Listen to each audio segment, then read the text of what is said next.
Connect FM Canada ਦੇ ਵਿੱਚ ਤੁਹਾਡਾ ਸਵਾਗਤ ਹੈ। ਮੈਂ ਮਨਪ੍ਰੀਤ ਰੰਧਾਵਾ। ਅੱਜ ਮੈਂ ਤੁਹਾਨੂੰ ਭਾਰਤ ਦੇ ਇੱਕ ਪ੍ਰਧਾਨ ਮੰਤਰੀ ਦੀ ਤੇ ਦੂਸਰੇ ਮੁੱਖ ਮੰਤਰੀ ਦੀ ਗੱਲ ਦੱਸੂਗਾ ਕਿ ਕਿਸ ਤਰ੍ਹਾਂ ਇਹਨਾਂ ਪ੍ਰਧਾਨ ਮੰਤਰੀ ਦੀ ਵੀ ਤੇ ਮੁੱਖ ਮੰਤਰੀ ਦੀ ਆਪਸ ਦੇ ਵਿੱਚ ਕੰਮ ਕਰਨ ਦੀ ਸ਼ੈਲੀ ਬਹੁਤ ਮਿਲਦੀ ਜੁਲਦੀ ਹੈ। ਇੱਕੋ ਤਰ੍ਹਾਂ ਨਾਲ ਇਹ ਕੰਮ ਕਰਦੇ ਨੇ ਤੇ ਆਪਣੇ ਆਪਣੇ ਸੂਬਿਆਂ ਦੇ ਵਿੱਚ ਮੁੱਖ ਮੰਤਰੀ ਰਹਿ ਕੇ ਉਸ ਨੂੰ ਮਾਡਲ ਦੇ ਵਜੋਂ ਪੇਸ਼ ਕਰਕੇ ਕਿਸ ਤਰ੍ਹਾਂ ਇਹ ਅੱਗੇ ਪਹੁੰਚੇ ਨੇ। ਬਲਕਿ ਉਹਨਾਂ 'ਚੋਂ ਇੱਕ ਤਾਂ ਪ੍ਰਧਾਨ ਮੰਤਰੀ ਵੀ ਬਣ ਗਏ। ਮੈਂ ਨਰਿੰਦਰ ਮੋਦੀ ਦੀ ਗੱਲ ਕਰ ਰਿਹਾ, ਜੋ ਗੁਜਰਾਤ ਦੇ ਵਿੱਚ ਮੁੱਖ ਮੰਤਰੀ ਰਹਿ ਕੇ ਤੇ ਬਾਅਦ ਦੇ ਵਿੱਚ ਗੁਜਰਾਤ ਦਾ ਮਾਡਲ ਸਾਰਿਆਂ ਸਾਹਮਣੇ ਪੇਸ਼ ਕਰਕੇ, ਯਾਨੀ ਕਿ ਉਸ ਨੂੰ ਵੇਚ ਕੇ ਉਹ ਮੁੱਖ ਮੰਤਰੀ ਬਣਦੇ ਨੇ। ਕਹਿੰਦੇ ਨੇ ਕਿ ਦੇਖੋ ਜੀ ਅਸੀਂ ਗੁਜਰਾਤ ਡਿਵੈਲਪ ਕੀਤਾ ਤੇ ਹੁਣ ਅਸੀਂ ਭਾਰਤ ਨੂੰ ਡਿਵੈਲਪ ਕਰਾਂਗੇ। ਤੇ ਦੂਸਰੇ ਨੇ ਮੁੱਖ ਮੰਤਰੀ ਅਰਵਿੰਦ ਕੇਜਰੀਵਾਲ, ਉਹ ਚਾਹੁੰਦੇ ਸੀ ਕਿ ਦਿੱਲੀ ਦਾ ਮਾਡਲ ਪੇਸ਼ ਕਰਕੇ, ਦਿੱਲੀ ਦਾ ਮਾਡਲ ਵੇਚ ਕੇ ਤੇ ਮੈਂ ਪ੍ਰਧਾਨ ਮੰਤਰੀ ਬਣਾ। ਉਹਨਾਂ ਦੀ ਇਹ ਇੱਛਾ ਪੂਰੀ ਹੁੰਦੀ ਹੈ ਜਾਂ ਨਹੀਂ ਹੁੰਦੀ, ਇਹ ਤਾਂ ਖੈਰ ਸਮਾਂ ਹੀ ਦੱਸੂਗਾ। ਕੋਈ ਵੀ ਵਿਅਕਤੀ ਹੈ ਜਿਹੜਾ ਉਸ ਦੀ ਜਿਹੜੀ ਇੱਛਾ ਕੁਛ ਵੀ ਬਣਨ ਦੀ ਹੋ ਸਕਦੀ ਹੈ।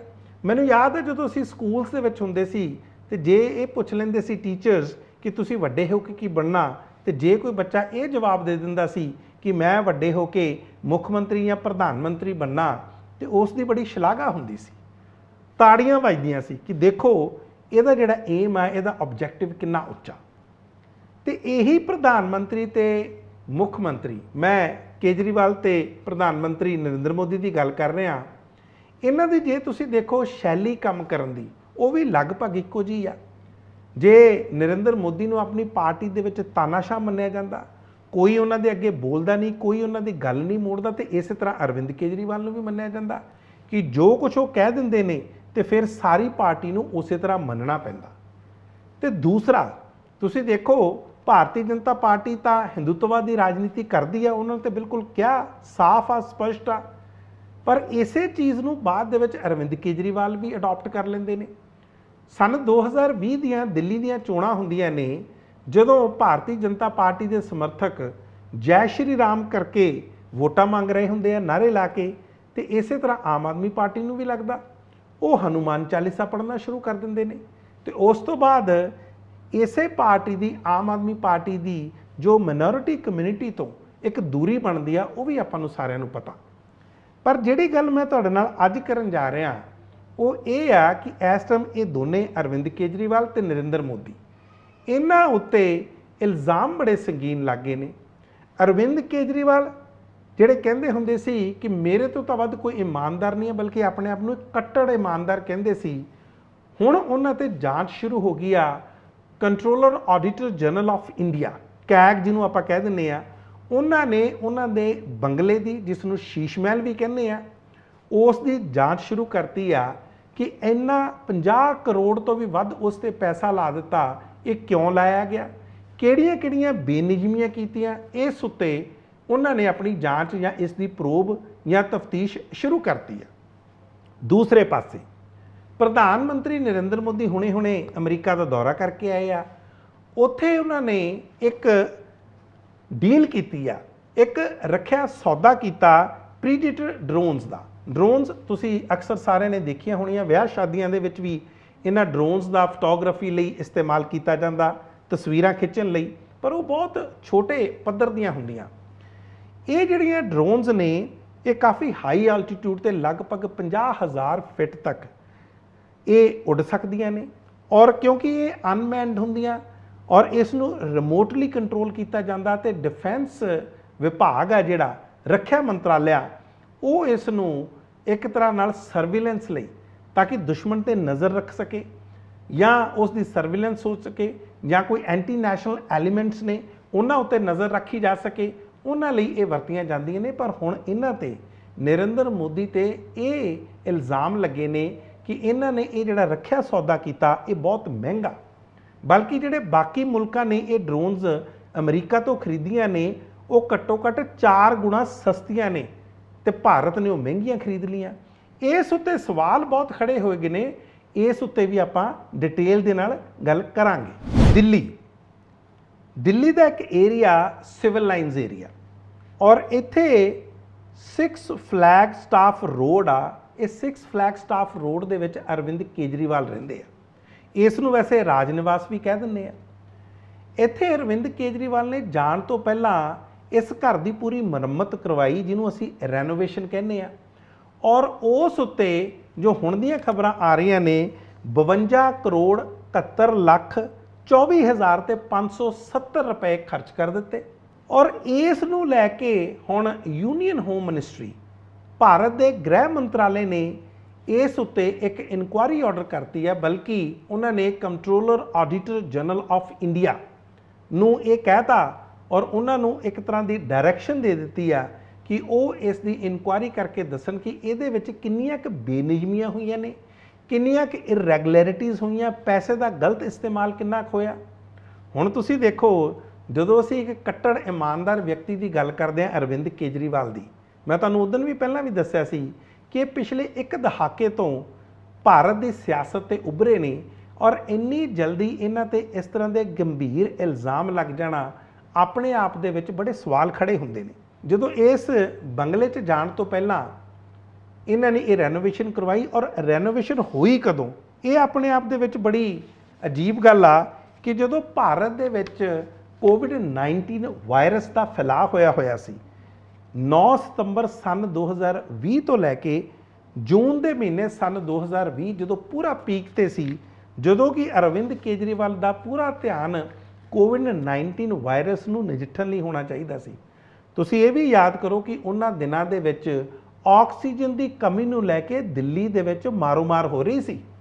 ਇਹ ਗੱਲਾਂ ਤੁਸੀਂ ਜਾ ਕੇ ਜੇ ਜਾਓਗੇ ਆਪਣੇ ਬੈਕਗਰਾਊਂਡ ਦੇ ਵਿੱਚ ਤੁਹਾਨੂੰ ਸਾਰਾ ਕੁਝ ਮਿਲ ਜੂਗਾ। ਉਹਨਾਂ ਦਿਨਾਂ ਦੇ ਵਿੱਚ ਹੀ ਇਸ ਘਰ ਦੀ ਰੈਨੋਵੇਸ਼ਨ ਹੁੰਦੀ ਹੈ। ਵੈਸੇ ਮੈਂ ਘਰ ਦੱਸਦਾ, ਘਰ ਬਹੁਤ ਵੱਡਾ 13,000 ਸਕੁਅਰ ਫਿਟ 'ਚ ਔਰ ਇਹਦਾ ਲਗਭਗ 400 ਸਕੁਅਰ ਫਿਟ ਦਾ ਤਾਂ ਲੌਨ ਹੀ ਆ, 3 ਮੰਜ਼ਲੀ ਇਹ ਘਰ ਆ। ਹੁਣ ਅਰਵਿੰਦ ਕੇਜਰੀਵਾਲ ਕਹਿੰਦੇ ਜੀ ਘਰ ਬੜਾ ਪੁਰਾਣਾ ਸੀ, 80 ਸਾਲ ਪੁਰਾਣਾ ਸੀ, ਛੱਤਾਂ ਡਿੱਗ ਪੈਂਦੀਆਂ ਸੀ, ਅਸੀਂ ਤਾਂ ਰਿਪੇਅਰ ਹੀ ਕੀਤੀ ਹੈ, ਐਡੀ ਕਿਹੜੀ ਗਲਤੀ ਕਰਤੀ।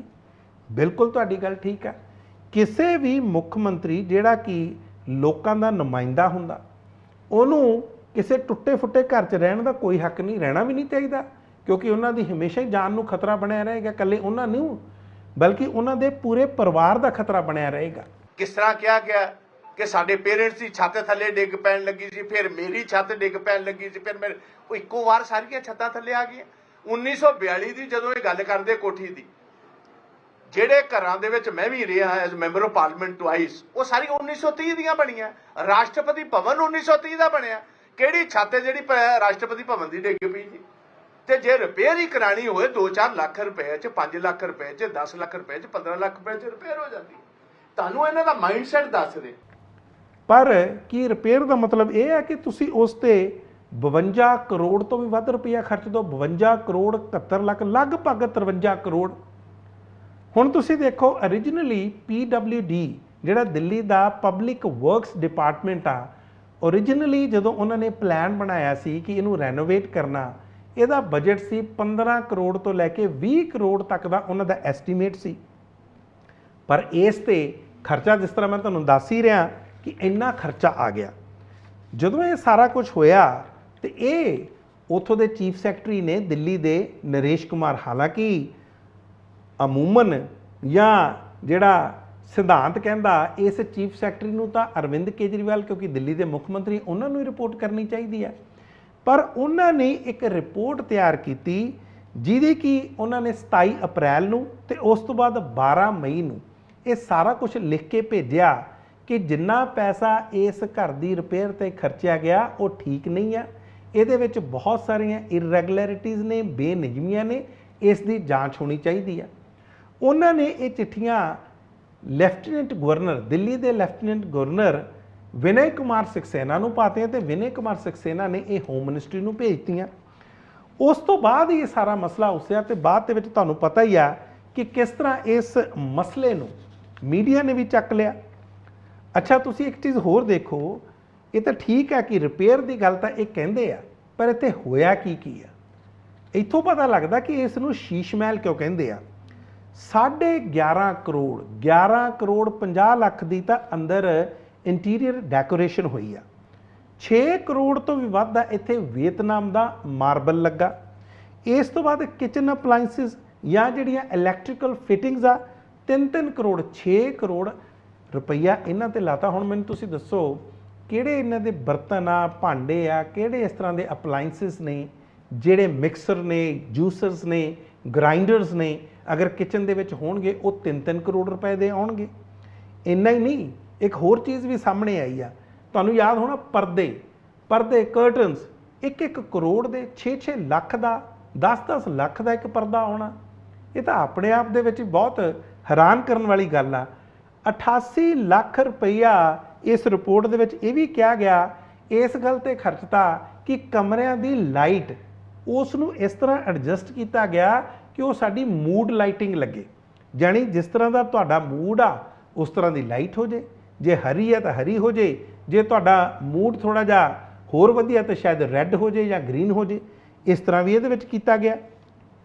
ਸੋ ਤੁਸੀਂ ਆਪ ਬਿਹਤਰ ਸਮਝ ਸਕਦੇ ਹੋ, ਕੱਲਾ 34 ਕਰੋੜ ਰੁਪਈਆ ਤਾਂ ਘਰ ਦੀ ਰੈਨੋਵੇਸ਼ਨ ਤੇ ਲੱਗਾ ਔਰ ਲਗਭਗ 20 ਕਰੋੜ ਰੁਪਈਆ ਤੁਸੀਂ ਆਪ ਸਮਝ ਸਕਦੇ ਹੋ ਜਿਹੜਾ ਕੈਂਪ ਆਫਿਸ ਆ ਉਸ ਤੇ ਲੱਗਾ।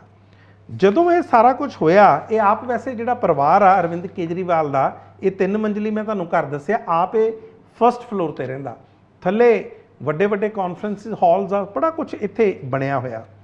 ਇੱਥੇ ਮੈਂ ਤੁਹਾਨੂੰ ਇਹ ਵੀ ਦੱਸ ਦਿੰਦਾ ਕਿ ਜਿਹੜੇ ਪ੍ਰਿੰਸੀਪਲ ਸੈਕਟਰੀ ਸੀ PWD ਦੇ ਦਿੱਲੀ ਦੇ ਪਬਲਿਕ ਵਰਕਸ ਡਿਪਾਰਟਮੈਂਟ ਤੇ, ਉਹਨਾਂ ਨੇ ਕਿਹਾ ਕਿਉਂਕਿ 10 ਕਰੋੜ ਤੋਂ ਉੱਪਰ ਉਹਨਾਂ ਦੀ ਹੈਸੀਅਤ ਨਹੀਂ ਆ ਜਾਂ ਉਹਨਾਂ ਕੋਲੇ ਇਸ ਤਰ੍ਹਾਂ ਦੀ ਤਾਕਤ ਨਹੀਂ ਆ, ਪਾਵਰ ਨਹੀਂ ਆ ਕਿ ਉਹ 10 ਕਰੋੜ ਤੋਂ ਉੱਤੇ ਕਿਸੇ ਤਰ੍ਹਾਂ ਦੀ ਕੋਈ ਅਪਰੂਵਲ ਦੇ ਦੇਣ ਕਿਸੇ ਖਰਚੇ ਨੂੰ। ਤਾਂ ਅਰਵਿੰਦ ਕੇਜਰੀਵਾਲ ਜਾਂ ਇਹਨਾਂ ਦੀ ਸਰਕਾਰ ਨੇ ਕੀਤਾ ਕਿ ਇਹਨਾਂ ਨੇ 10 ਕਰੋੜ ਤੋਂ ਘੱਟ ਦਾ ਖਰਚਾ ਦਿਖਾ ਕੇ ਬਾਰ-ਬਾਰ ਅਪਰੂਵਲਸ ਲਿੱਤੀਆਂ ਤਾਂ ਕਿ ਜਿਹੜੀਆਂ ਵੱਡੀਆਂ ਅਪਰੂਵਲਸ ਆ ਕਿਤੇ ਉੱਪਰ ਨਾ ਚਲੀਆਂ ਜਾਣ। ਇਹ ਗੱਲ ਵੀ ਸਾਹਮਣੇ ਆਈ। The whole of our tendering process is under the chief minister. Chief minister ਨੇ ਆਪਣੇ ਮਹਿਕਮਾ ਤੋਂ ਮਜ਼ਦੂਰੀ ਲਈ 10,000 ਤੋਂ ਥੱਲੇ ਰੱਖੇ, ਜੇ 10 ਕਰੋੜ ਤੋਂ ਉੱਤੇ ਦਾ ਟੈਂਡਰ ਉਹ ਲੈਫਟੀਨੈਂਟ ਗਵਰਨਰ ਕੋਲ ਜਾਂਦਾ। ਸਾਰੇ ਜਿਹਨੇ ਟੈਂਡਰਸ ਫਲੋਟ ਕੀਤੇ ਉਹਨਾਂ ਸਾਰਿਆਂ ਨੂੰ 10 ਕਰੋੜ ਤੋਂ ਥੱਲੇ ਰੱਖ ਲਿਆ ਗਿਆ। 4-5 ਵਾਰ ਟੈਂਡਰਸ ਕਰ, ਦੇਖੋ ਗੱਲ ਉਸ ਦੀ ਨਹੀਂ ਹੋ ਰਹੀ, ਅਸੀਂ ਗੱਲ ਇਹਨਾਂ ਦੀ ਸੋਚ ਦੀ ਕਰ ਰਹੇ। 44 is it not criminal ਕਿ ਕੋਵਿਡ ਦੇ ਵਿੱਚ ਲੋਕਾਂ ਦੀਆਂ ਜਾਨਾਂ ਵਾਸਤੇ ਅਸੀਂ ਉਹਨਾਂ ਨੂੰ ਜਿਹੜੇ ਸਿਲੰਡਰਸ ਨੇ ਆਕਸੀਜਨ ਉਹ ਤਾਂ ਪ੍ਰੋਵਾਈਡ ਨਹੀਂ ਕਰ ਸਕੇ। ਲੋਕਾਂ ਨੂੰ ਆਪਣੇ ਪਰਿਵਾਰ ਵਾਲੇ ਜੀਆਂ ਨੂੰ, ਬੱਚਿਆਂ ਨੂੰ, ਮਾਪਿਆਂ ਨੂੰ, ਬਜ਼ੁਰਗਾਂ ਨੂੰ ਬਚਾਉਣ ਦੀ ਪਈ ਹੋਏ। ਤੁਹਾਨੂੰ ਉਸ ਟਾਈਮ ਜਦੋਂ ਸਾਰਾ ਮੁਲਕ ਜਿਹੜਾ ਕੋਵਿਡ ਨਾਲ ਜੂਝ ਰਿਹਾ ਹੋਏ, ਤੁਹਾਨੂੰ ਉਦੋਂ ਸੁੱਝ ਨਹੀਂ ਹੋਏ ਕਿ ਲੋਕਾਂ ਦਾ ਧਿਆਨ ਇਸ ਪਾਸੇ ਨਹੀਂ ਹੋਣਾ, ਆਪਾਂ ਪਰਦੇ ਨਾਲ ਆਪਣੀ ਕੋਠੀ ਦੀ ਰੈਨੋਵੇਸ਼ਨ ਕਰਾ ਲਈਏ। ਇੱਕ ਚੀਜ਼ ਜਿਹੜੀ ਹੋਰ ਸਾਹਮਣੇ ਆਉਂਦੀ ਆ ਉਹ ਇਹ ਆ, ਕਈ ਲੋਕ ਪੁੱਛਦੇ ਨੇ ਕਿ ਕੀ ਕੈਗ ਨੂੰ, ਕਿਉਂਕਿ ਆਮ ਆਦਮੀ ਪਾਰਟੀ ਨੇ ਦੋਸ਼ ਲਾਇਆ ਕਿ ਜਿਹੜਾ ਕੈਗ ਆ controller auditor general of India, ਕਹਿੰਦੇ ਇਹ ਤਾਂ ਸਰਕਾਰੀ ਏਜੰਸੀ ਆ ਤੇ ਸਰਕਾਰ ਇਹਦੀ ਦੁਰਵਰਤੋਂ ਕਰ ਰਹੀ ਆ। ਵੈਸੇ ਮੈਂ ਤੁਹਾਨੂੰ ਦੱਸਦਾ ਕਿ ਕੈਗ ਨੂੰ ਉਹਦੀਆਂ ਡਿਊਟੀਜ਼, ਉਹਦੀਆਂ ਪਾਵਰਸ, ਉਹਦੀਆਂ ਕੰਡੀਸ਼ਨਸ ਆਫ ਸਰਵਿਸ, ਉਹਨਾਂ ਦਾ ਐਕਟ ਬਣਿਆ ਹੋਇਆ 1971 ਦਾ। ਉਸ ਅਨੁਸਾਰ ਉਸ ਨੂੰ ਜਿਹੜੀਆਂ ਯੂਟੀਜ਼ ਨੇ ਔਰ ਖਾਸ ਤੌਰ ਤੇ ਜਿੱਥੇ ਅਸੈਂਬਲੀਜ਼ ਨੇ, ਜਿੱਥੇ ਜਿਸ ਤਰ੍ਹਾਂ ਕਿ MLAs ਚੁਣੇ ਜਾਂਦੇ ਨੇ, ਉੱਥੇ ਪੂਰਾ ਅਖਤਿਆਰ ਆ ਕਿ ਉਹ ਆਪਣਾ ਇਸ ਤਰ੍ਹਾਂ ਦਾ ਆਡਿਟ ਕਰ ਸਕਦਾ। ਸਭ ਤੋਂ ਹੈਰਾਨੀ ਦੀ ਗੱਲ ਇਹ ਆਉਂਦੀ ਹੈ ਕਿ ਹਜੇ ਵੀ ਅਰਵਿੰਦ ਕੇਜਰੀਵਾਲ ਨੇ ਸਵਾਏ ਇਹ ਕਹਿਣ ਦੇ ਕਿ ਦੇਖੋ ਪ੍ਰਧਾਨ ਮੰਤਰੀ ਨਰਿੰਦਰ ਮੋਦੀ ਨੇ ਬੜਾ ਵੱਡਾ ਬੰਗਲੋ ਬਣਾਇਆ, ਉਹਨਾਂ ਨੇ ਜੀ 90 ਕਰੋੜ ਰੁਪਇਆ ਖਰਚਦਾ, ਜਾਂ ਕਿਸੇ ਹੋਰ BJP ਤੇ ਵੀ ਇਲਜ਼ਾਮ ਲਾਉਂਦੇ ਨੇ ਲੀਡਰ ਤੇ ਕਿ ਉਹਨਾਂ ਨੇ ਵੀ ਬਹੁਤ ਪੈਸਾ ਖਰਚ ਲਿਆ, ਆਪਣਾ ਜਵਾਬ ਨਹੀਂ ਇਹ ਦਿੰਦੇ।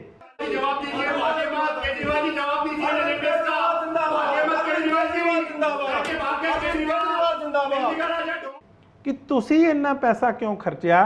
ਹੁਣ ਜਿਹੜੇ ਤੁਹਾਡੇ ਸਲਾਈਡਿੰਗ ਡੋਰਸ ਅੰਦਰ ਉਹ ਵੀ ਸੈਂਸਰ ਦੇ ਨਾਲ ਚੱਲਦੇ ਨੇ, ਤੁਸੀਂ ਸਵਿਮਿੰਗ ਪੂਲ ਵੀ ਬਣਾਇਆ ਹੋਇਆ, ਸਵਿਮਿੰਗ ਪੂਲ ਦੀ ਕੀ ਲੋੜ ਸੀ। ਇਹ ਗੱਲਾਂ ਤੁਹਾਨੂੰ ਪਤਾ ਕਾਂਗਰਸ ਨੇ ਵੀ ਇੱਕ ਪ੍ਰੈਸ ਕਾਨਫਰੰਸ ਕੀਤੀ ਸੀ, ਉਹਨਾਂ ਨੇ ਵੀ ਦੱਸਿਆ ਸੀ। ਇਸੇ ਕਰਕੇ ਹੁਣ ਅਰਵਿੰਦ ਕੇਜਰੀਵਾਲ, ਮੈਂ ਤੁਹਾਨੂੰ ਅੱਗੇ ਵੀ ਦੱਸਿਆ ਸੀ, ਇਹਨਾਂ ਤੇ ਕਿੰਤੂ ਪਰੰਤੂ ਹੋਣੇ ਸ਼ੁਰੂ ਹੋ ਗਏ ਆ ਕਿ ਜਿਹੜਾ ਵਿਅਕਤੀ ਆਪਣੇ ਆਪ ਨੂੰ ਕੱਟੜ ਇਮਾਨਦਾਰ ਕਹਿੰਦਾ ਸੀ, ਅੱਜ ਉਹ ਇੰਨਾ ਕਿਉਂ ਤਿਲਕ ਗਿਆ, ਕਿਉਂ ਉਹਨੂੰ ਲੋੜ ਪੈ ਗਈ ਇੰਨੇ ਸ਼ੀਸ਼ ਮਹਿਲ ਬਣਾਉਣ ਦੀ। ਇਸ ਉੱਤੇ ਵੀ ਸਾਰਿਆਂ ਦੀ ਨਜ਼ਰਾਂ ਨੇ। ਪਰ ਆਉਣ ਵਾਲੇ ਦਿਨਾਂ ਦੇ ਵਿੱਚ ਅੱਜ ਚਾਹੇ ਅਰਵਿੰਦ ਕੇਜਰੀਵਾਲ ਸਿਰਫ ਭਾਰਤੀ ਜਨਤਾ ਪਾਰਟੀ ਦੇ ਇਲਜ਼ਾਮ ਲਾ ਕੇ ਪਿੱਛੇ ਹਟ ਜਾਣ ਜਾਂ ਬਚ ਜਾਣ, ਪਰ ਮੈਨੂੰ ਲੱਗਦਾ ਨਹੀਂ ਕਿ ਇੰਨੀ ਜਲਦੀ ਇਹਨਾਂ ਤੋਂ ਬਚਿਆ ਜਾ ਸਕਦਾ।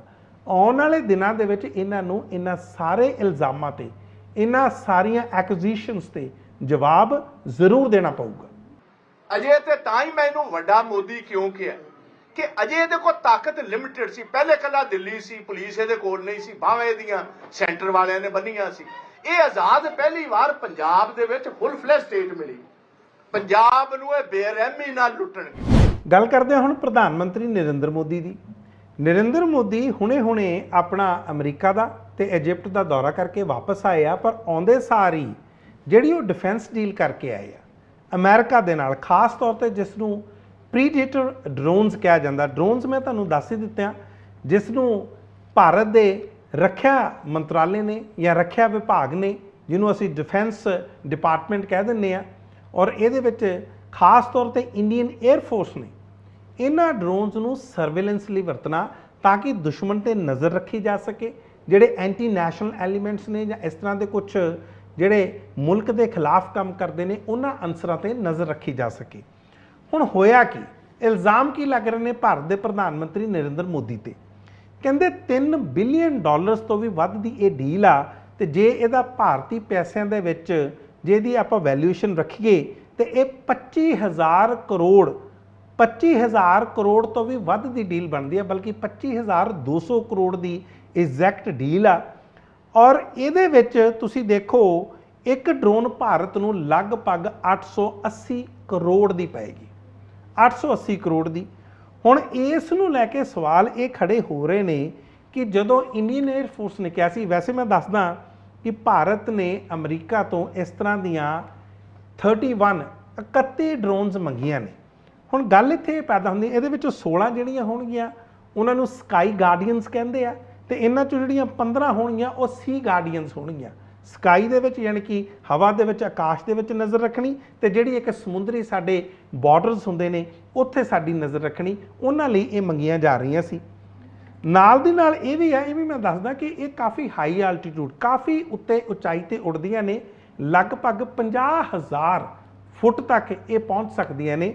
ਉੱਥੋਂ ਵੀ ਇਹ ਸਰਵੇਲੈਂਸ ਕਰ ਸਕਦੀਆਂ ਨੇ, ਲੌਂਗ ਡਿਸਟੈਂਸ ਜਾਂਦੀਆਂ ਨੇ। ਔਰ ਜਿਸ ਤਰ੍ਹਾਂ ਮੈਂ ਦੱਸਿਆ ਇਹ ਅਨਮੈਨਡ ਹੁੰਦੀਆਂ ਨੇ, ਪਾਇਲਟ ਨਹੀਂ ਹੁੰਦਾ, ਰਿਮੋਟਲੀ ਕੰਟਰੋਲ ਕੀਤੀਆਂ ਜਾਂਦੀਆਂ ਨੇ। ਔਰ ਇਹਦੇ ਵਿੱਚ ਇਸੇ ਕਰਕੇ ਇਹਨਾਂ ਨੂੰ ਅਨਮੈਨਡ ਏਰੀਅਲ ਵਹੀਕਲਸ ਵੀ ਕਹਿੰਦੇ ਨੇ, UAV। ਖੈਰ ਬਾਕੀ ਮੁਲਕਾਂ ਨੇ ਇਹ ਜਿਹੜੀਆਂ ਸਾਰੀਆਂ ਡਰੋਨਸ ਨੇ ਅਮਰੀਕਾ ਤੋਂ ਕਾਫੀ ਘੱਟ ਰੇਟਸ ਦੇ ਵਿੱਚ ਖਰੀਦੀਆਂ। ਅੱਜ ਬਲਕਿ ਕਾਂਗਰਸ ਦੇ ਸਪੋਕਸਮੈਨ ਨੇ ਪਵਨ ਖੇੜਾ, ਉਹਨਾਂ ਨੇ ਇਸ ਉੱਤੇ ਪ੍ਰੈਸ ਕਾਨਫਰੰਸ ਵੀ ਕੀਤੀ ਆ, ਔਰ ਇਹਨਾਂ ਨੇ ਸਾਰੇ ਇਲਜ਼ਾਮ ਲਾਏ ਨੇ। ਔਰ ਉਹਨਾਂ ਨੇ ਕਿਹਾ ਕਿ ਭਾਰਤ ਦੇ ਪ੍ਰਧਾਨ ਮੰਤਰੀ ਨਰਿੰਦਰ ਮੋਦੀ ਇਸ ਸਕੈਮ, ਉਹਨਾਂ ਨੇ ਇਸ ਨੂੰ ਸਕੈਮ ਕਿਹਾ, ਇਸ ਦਾ ਜਵਾਬ ਦੇਣ। प्रक्रिया पर आ जाते हैं। अब हमने सुना था प्रधानमंत्री जी ने सीना ठोक कर बोला था एक अकेला सब पर भारी, यहां भी वो एक अकेला सब पर भारी हो गया। CCS की कोई बैठक नहीं हुई, कैबिनेट कमेटी ऑन सिक्योरिटी की कोई बैठक नहीं हुई। इस बैठक के बगैर एक अकेला सब पर भारी ने जाकर अपना एक और महंगा शौक पूरा किया। आपके दोस्त हिंदुस्तान से पैसा लेकर भाग जाते हैं बाहर, ये तो पिछले 9 साल में हमने देखा। अब आप खुद हिंदुस्तान का पैसा बाहर जाकर देकर आ रहे, वो काम भी आपने खुद ले लिया। हमें मालूम है प्रधानमंत्री जी कि इंडिया में क्या चल रहा है, ये आपको खबर होती नहीं, नड्डा जी से पूछते फिरते हो। रक्षा सौदों में क्या हो रहा है, पूरा विश्व कितने में ये ड्रोन खरीद रहा है, ये जानकारी भी आपको नहीं है। फिर अगर हम कुछ कहते हैं तो आपको बुरा लग जाता है। अरे साहब प्रधानमंत्री के लिए कैसे कह दिया? अरे जब आप ही सारे निर्णय लेंगे तो आप ही को तो पूछेंगे, आप ही से तो कहा जाएगा। वो कहते क्योंकि भारत के प्रधानमंत्री नरेंद्र मोदी ही क्यों जवाबदेह ने, क्योंकि तुहानूं पता ही आ कि ये जिहड़ा रखिया सौदा, ये डिफेंस डील आ, ये इन्हां ने कहंदे खुद कीती आ। ये तुहानूं ये भी दस दिना कि इस भारत सरकार ने 1786 करोड़ 1786 करोड़ रुपया DRDO ਨੂੰ ਵੀ ਦਿੱਤਾ ਸੀ। Defence research and development organisation आ भारत दी, और इस नूं किहा सी कि तुसीं रुस्तम ते घातक नाम दीयां ड्रोन्स डिवेलप करो। सो एक पासे तां तुसीं 25,200 करोड़ रुपया अमेरिका नूं दिंदे हो, ते दूसरे पासे तुसीं DRDO नूं कहंदे हो कि 1786 करोड़ दियां तुसीं इंडिजिनस ड्रोन्स बनाओ। दूसरे पासे कांग्रेस ने यह भी सवाल चुक्या कि कि ਜਿਹੜਾ ਤੁਹਾਡਾ ਮੇਕ ਇਨ ਇੰਡੀਆ ਕਿੱਥੇ ਗਿਆ, ਉਹ ਤੁਹਾਡਾ ਕਨਸੈਪਟ ਫੇਲ ਹੋ ਗਿਆ। ਇਸ ਉੱਤੇ ਵੀ ਇਹਨਾਂ ਨੇ ਸਵਾਲ ਚੁੱਕੇ ਨੇ। ਦੂਸਰਾ ਸਵਾਲ ਜਿਹੜਾ ਚੁੱਕਿਆ ਗਿਆ ਉਹ ਹੈਗਾ ਟ੍ਰਾਂਸਫਰ ਆਫ ਟੈਕਨੋਲੋਜੀ। ਜਦੋਂ ਵੀ ਕੋਈ ਰੱਖਿਆ ਸੌਦਾ ਹੁੰਦਾ, ਕੋਈ ਡਿਫੈਂਸ ਡੀਲ ਹੁੰਦੀ ਆ, ਉਹਦੇ ਵਿੱਚ ਜਿਹੜੀ ਗਵਰਨਮੈਂਟ ਟੂ ਗਵਰਨਮੈਂਟ ਡੀਲ ਹੋਵੇ, G2G ਕਹਿ ਦਿੰਦੇ ਆ ਉਹਨੂੰ ਆਪਾਂ, ਜਿਹੜੀ ਗਵਰਨਮੈਂਟ ਟੂ ਗਵਰਨਮੈਂਟ ਡੀਲ ਹੁੰਦੀ ਆ ਉਹਦੇ ਵਿੱਚ ਇੱਕ ਬਹੁਤ ਵੱਡਾ ਜਿਹੜਾ ਮੇਜਰ ਕਿਸੇ ਵੀ ਕੰਟਰੀ ਦਾ ਇਹ ਇੱਕ ਮੰਗ ਹੁੰਦੀ ਹੈ ਕਿ ਤੁਸੀਂ ਸਾਨੂੰ ਅਲਟੀਮੇਟਲੀ ਟ੍ਰਾਂਸਫਰ ਆਫ ਟੈਕਨੋਲੋਜੀ ਕਰੋਗੇ, ਉਸ ਟੈਕਨੋਲੋਜੀ ਨੂੰ ਸਾਨੂੰ ਟ੍ਰਾਂਸਫਰ ਕਰੋਗੇ ਤਾਂ ਕਿ ਬਾਅਦ ਦੇ ਵਿੱਚ ਅਸੀਂ ਉਹਨੂੰ ਆਪਣੇ ਇੱਥੇ ਇੰਡੀਜੀਨਸਲੀ ਇੱਥੇ ਉਹਨੂੰ ਮੈਨੂਫੈਕਚਰ ਕਰੀਏ। ਦੂਸਰਾ ਜਿਹੜਾ ਵੱਡਾ ਇਲਜ਼ਾਮ ਲਾਇਆ, ਦੇਖੋ ਇੱਥੇ ਟ੍ਰਾਂਸਫਰ ਆਫ ਟੈਕਨੋਲੋਜੀ ਹੋਈ ਨਹੀਂ ਆ, ਕੇਵਲ 9 ਤੋਂ ਲੈ ਕੇ 10% ਦੀ ਜਿਹੜੀ ਟੈਕਨੋਲੋਜੀ ਆ ਉਹ ਟ੍ਰਾਂਸਫਰ ਕਰਨਗੇ, ਜਿਹੜੀ ਕਿ ਕਾਂਗਰਸ ਕਹਿੰਦੀ ਆ ਬਿਲਕੁਲ ਬੇਈਮਾਨੀ ਆ। ਦੂਸਰੀ ਗੱਲ ਕਹਿੰਦੇ ਕਿ ਇਹ ਜਿਹੜੀ ਟੈਕਨੋਲੋਜੀ ਜਿਹੜੀਆਂ ਡਰੋਨਸ ਅਸੀਂ ਲੈ ਰਹੇ ਆ ਉਹ ਬਿਲਕੁਲ ਆਊਟਡੇਟਡ ਨੇ, ਯਾਨੀ ਕਿ ਪੁਰਾਣੀਆਂ ਹੋ ਚੁੱਕੀਆਂ ਨੇ, ਜੰਕ ਬਣ ਚੁੱਕੀਆਂ ਨੇ, ਜਿਹੜੀਆਂ ਕਿ ਲੈਣੀਆਂ ਚਾਹੀਦੀਆਂ ਨਹੀਂ ਸੀ। ਤੇ ਕੀ ਅਸੀਂ 4 ਗੁਣਾ ਪੈਸੇ ਉਹਨਾਂ ਜੰਕ ਡਰੋਨਸ ਲਈ ਦੇ ਰਹੇ ਆ? ਇਸ ਤੇ ਵੀ ਸਵਾਲ ਖੜੇ ਹੁੰਦੇ ਨੇ।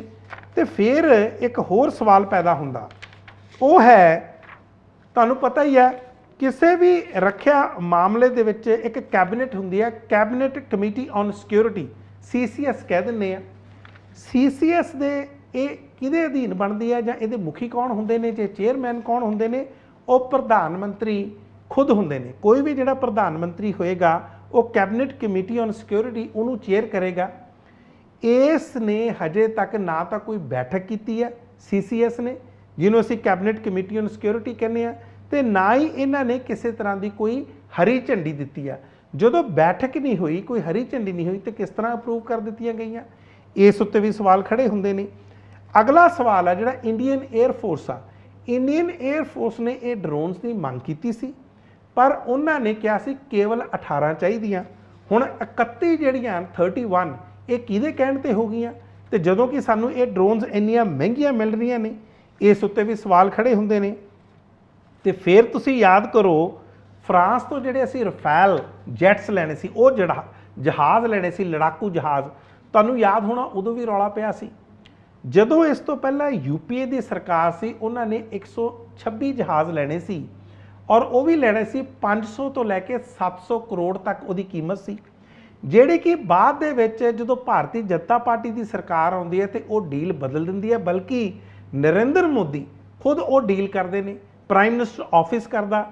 ਮੈਨੂੰ ਯਾਦ ਆ ਉਦੋਂ ਪਾਰਿਕਰ ਹੁੰਦੇ ਸੀ, ਮਨੋਹਰ ਪਾਰਿਕਰ ਡਿਫੈਂਸ ਮਿਨਿਸਟਰ ਹੁੰਦੇ ਸੀ, ਹੁਣ ਤਾਂ ਉਹ ਦੁਨੀਆ ਤੇ ਰਹੇ ਨਹੀਂ, ਬਲਕਿ ਉਹਨਾਂ ਨੂੰ ਵੀ ਉਸ ਵਕਤ ਦੂਰ ਕਰ ਦਿੱਤਾ ਗਿਆ ਸੀ। ਜਿਹੜੇ ਗੋਆ ਦੇ ਮੁੱਖ ਮੰਤਰੀ ਵੀ ਹੁੰਦੇ ਸੀ, ਬਾਅਦ ਦੇ ਵਿੱਚ ਉਹ ਕੈਂਸਰ ਦੇ ਨਾਲ ਉਹਨਾਂ ਦੀ ਮੌਤ ਹੋ ਜਾਂਦੀ ਆ। ਉਹਨਾਂ ਨੇ ਇਸ ਗੱਲ ਦਾ ਬੜਾ ਮਲਾਲ ਕੀਤਾ ਸੀ। ਖੈਰ, ਰਫੇਲ ਤੇ ਮੈਂ ਵਾਪਸ ਆਉਣਾ। ਹਿੰਦੁਸਤਾਨ ਐਰੋਨੌਟਿਕਸ ਲਿਮਟਿਡ ਬੈਂਗਲੌਰ ਆ ਇਹ, ਇੱਥੇ ਇਸ ਜਿਹੜੀ UPA ਦੀ ਡੀਲ ਸੀ ਉੱਥੇ ਟੈਕਨੋਲੋਜੀ ਟ੍ਰਾਂਸਫਰ ਹੋਣੀ ਸੀ, ਪਰ ਜਦੋਂ ਬਾਅਦ ਦੇ ਵਿੱਚ ਭਾਰਤੀ ਜਨਤਾ ਪਾਰਟੀ ਨੇ ਇਹ ਡੀਲ ਕੀਤੀ, ਕੋਈ ਟੈਕਨੋਲੋਜੀ ਟ੍ਰਾਂਸਫਰ ਨਹੀਂ ਹੋਈ। ਖੈਰ, ਅੱਜ ਆਪਾਂ ਰਫੇਲ ਦੀ ਗੱਲ ਨਹੀਂ ਕਰ ਰਹੇ, ਪਰ ਮੈਂ ਤੁਹਾਨੂੰ ਇਹ ਦੱਸਦਾ ਕਿ ਫਰਾਂਸ ਦੇ ਵਿੱਚ ਅੱਜ ਵੀ ਇਸ ਦੀ ਜਾਂਚ ਚੱਲ ਰਹੀ ਆ। ਸੋ ਇਸ ਕਰਕੇ ਹੁਣ ਇਹ ਸਵਾਲ ਜਿਹੜੇ ਪੈਦਾ ਹੋਏ ਨੇ, ਮੈਨੂੰ ਲੱਗਦਾ ਪ੍ਰਧਾਨ ਮੰਤਰੀ ਨਰਿੰਦਰ ਮੋਦੀ ਨੂੰ ਇਸ ਉੱਤੇ ਇਮੀਡੀਏਟਲੀ ਪ੍ਰੈਸ ਕਾਨਫਰੰਸ ਕਰਕੇ ਇਹਨਾਂ ਸਾਰੇ ਸਵਾਲਾਂ ਦੇ ਜਵਾਬ ਦੇਣੇ ਚਾਹੀਦੇ ਆ। ਕਿਉਂਕਿ ਜਦੋਂ ਰਫੇਲ ਡੀਲ ਹੋਈ ਸੀ, ਤੁਹਾਨੂੰ ਯਾਦ ਹੋਣਾ, ਉਦੋਂ ਵੀ ਇਸ ਸਰਕਾਰ ਨੇ ਕਿਸੇ ਤਰ੍ਹਾਂ ਦੇ ਜਵਾਬ ਨਹੀਂ ਸੀ ਦਿੱਤੇ, ਬਲਕਿ ਪਾਰਲੀਮੈਂਟ ਦੇ ਵਿੱਚ ਇਸ ਉੱਤੇ ਕੋਈ ਡਿਸਕਸ਼ਨ ਵੀ ਨਹੀਂ ਸੀ ਹੋਈ। ਬਾਅਦ ਦੇ ਵਿੱਚ ਸੁਪਰੀਮ ਕੋਰਟ ਦੇ ਵਿੱਚ ਇਹ ਮਾਮਲਾ ਗਿਆ ਸੀ ਤੇ ਸਾਬਕਾ ਚੀਫ ਜਸਟਿਸ ਰੰਜਨ ਗੋਗੋਈ ਨੇ ਬੜੀ ਸਫਾਈ ਦੇ ਨਾਲ ਭਾਰਤ ਸਰਕਾਰ ਨੂੰ ਕਲੀਨ ਚਿੱਟ ਦੇ ਦਿੱਤੀ ਸੀ, ਬਲਕਿ ਉਹਨਾਂ ਨੇ ਇੱਕ ਬੰਦ ਲਿਫਾਫੇ ਦੇ ਵਿੱਚ ਇੱਕ ਰਿਪੋਰਟ ਐਕਸੈਪਟ ਕਰ ਲਈ ਸੀ। ਕਹਿੰਦੇ ਇਹ CAG the controller auditor general of India the report ਆ ਗਈ ਆ ਕਿ ਅਸੀਂ ਸਾਰਾ ਕੁਝ ਇਹਦਾ ਲੇਖਾ ਜੋਖਾ ਕਰ ਲਿਆ, ਸਾਰੀ ਡੀਲ ਸਹੀ ਆ। ਉਹ ਲਿਫਾਫਾ ਕਦੇ ਕਿਸੇ ਨੂੰ ਖੋਲ ਕੇ ਨਹੀਂ ਦਿਖਾਇਆ ਗਿਆ। ਬਾਅਦ ਦੇ ਵਿੱਚ ਆਪਾਂ ਨੂੰ ਇਹ ਵੀ ਪਤਾ ਕਿ ਰੰਜਨ ਗੋਗੋਈ ਰਾਜ ਸਭਾ ਦੇ ਮੈਂਬਰ ਬਣ ਗਏ। ਉਹ ਵੱਖਰੀ ਗੱਲ ਆ ਕਿ ਉਹ ਕਿੰਨਾ ਕੁ ਉੱਥੇ ਜਾਂਦੇ ਆ। ਸੋ ਇਹ ਜਿਹੜੇ ਮਾਮਲੇ ਨੇ ਇੱਕ ਵਾਰੀ ਫਿਰ ਦੁਬਾਰਾ ਖੁੱਲ੍ਹ ਗਏ ਨੇ, ਔਰ ਕਾਂਗਰਸ ਨੇ ਇਸ ਉੱਤੇ ਸਵਾਲ ਚੱਕੇ ਨੇ। ਉਹ ਕਹਿੰਦੇ ਕਿ ਜਿਸ ਤਰ੍ਹਾਂ ਦਾ ਇਹ ਰੱਖਿਆ ਸੌਦਾ ਹੋਇਆ, ਇਸ ਨੂੰ ਬਿਲਕੁਲ ਟਰਾਂਸਪੇਰੈਂਟ ਹੋਣਾ ਚਾਹੀਦਾ, ਔਰ ਭਾਰਤ ਦੇ ਲੋਕਾਂ ਨੂੰ ਦੱਸਿਆ ਜਾਣਾ ਚਾਹੀਦਾ ਕਿ ਇਹ ਤੁਸੀਂ ਰੱਖਿਆ ਸੌਦਾ ਕਿਸ ਤਰ੍ਹਾਂ ਕੀਤਾ, ਇੰਨਾ ਮਹਿੰਗਾ ਕਿਉਂ ਕੀਤਾ। ਜੇ ਬਾਕੀ ਦੇਸ਼ 4-4 ਗੁਣਾ ਇਹਦੀ ਪ੍ਰਾਈਸ ਘੱਟ ਦੇ ਸਕਦੇ ਆ, ਤੇ ਤੁਹਾਨੂੰ ਕੀ ਲੋੜ ਆ ਇੰਨਾ ਮਹਿੰਗਾ ਸੌਦਾ ਕਰਨ ਦੀ? ਦੇਖਦੇ ਹਾਂ। ਚਲੋ ਪ੍ਰਧਾਨ ਮੰਤਰੀ ਨਰਿੰਦਰ ਮੋਦੀ ਨਹੀਂ ਤੇ ਕੋਈ ਹੋਰ ਜਵਾਬ ਦੇ ਦੇਣ। ਵੈਸੇ ਹਜੇ ਤੱਕ ਡਿਫੈਂਸ ਮਿਨਿਸਟਰੀ ਵੱਲੋਂ ਜਾਂ ਉਹਨਾਂ ਦੇ ਸਪੋਕਸਮੈਨ ਵੱਲੋਂ ਇੱਕ ਗੱਲ ਜ਼ਰੂਰ ਅੱਗੇ ਆਈ ਆ ਕਿ ਹਜੇ ਅਸੀਂ ਇਹ ਡੀਲ ਪੂਰੀ ਤਰ੍ਹਾਂ ਪੱਕੀ ਨਹੀਂ ਕੀਤੀ ਜਾਂ ਹਜੇ ਅਸੀਂ ਇਹਦੇ ਪ੍ਰਾਈਸਿਸ ਆ ਜਿਹੜੇ ਉਹ ਤੈਅ ਕਰਨੇ ਆ। ਪਰ ਕੀ ਇਸ ਉੱਤੇ ਜਿਹੜੇ ਬਾਕੀ ਸਵਾਲ ਵੀ ਜਿਹੜੇ ਖੜੇ ਹੁੰਦੇ ਆ ਉਹਨਾਂ ਦੇ ਵੀ ਜਵਾਬ ਮਿਲਣਗੇ, ਇਹ ਤਾਂ ਸਮਾਂ ਦੱਸੂਗਾ। ਤੁਸੀਂ ਦੇਖ ਰਹੇ ਸੀ ਕਨੈਕਟ ਸ਼ੀਸ਼ਾ, ਮੈਂ ਮਨਪ੍ਰੀਤ ਰੰਧਾਵਾ।